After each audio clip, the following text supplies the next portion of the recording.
Good evening. Election night in New Mexico, voters chose to keep their governor and U.S. Senator. The balance of power still at stake for the state house tonight. Republicans are hoping to have an historic takeover. We have live team coverage with the winners and the losers tonight.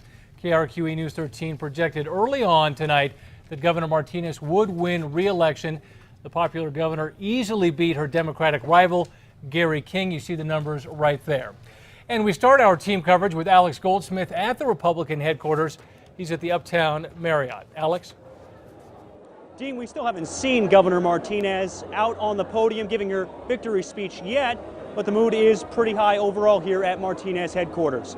It felt like a pretty calm celebration all night here. Nobody really surprised by this result. The governor has had solid approval numbers, and it doesn't appear voters blamed her for an economy that's remained mostly flat. Martinez was constantly on the attack, using a sizable campaign war chest to flood the airwaves and blow King out of the water. The polls showed she was leading the whole year, and the polls proved true. We expect to hear from the governor a little later on tonight. Now, the crowd here also happy to see the U.S. Senate results. You hear the occasional cheer when those come up on the screen. A big question still, as you guys mentioned, whether Republicans will take over the state house for the first time since the 50s. Now let's send it over to Democratic headquarters, where Aaron Drawhorn is covering the King campaign from the DoubleTree downtown. Aaron?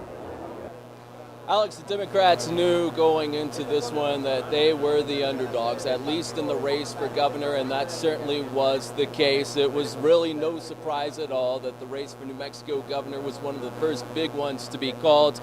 Gary King simply did not gain as much momentum over the past few months as his Republican rival, Susana Martinez. Poll after poll had shown that the incumbent governor was leading in many different demographics. She also had built up a strong campaign war chest, raising a lot more money than King. And despite his statewide office that he holds as Attorney General, despite his father holding the governorship 3 times before, and that name recognition that comes with it, he simply would not prevail when voters here in New Mexico voiced their choice. A few minutes ago, some Democratic leaders addressed supporters here. Mr. King was not among them, but we do know that he is in the building here at the DoubleTree, and we look forward to talking to him to find out about his next chapter coming up at 10 o'clock. We'll throw it back to you guys.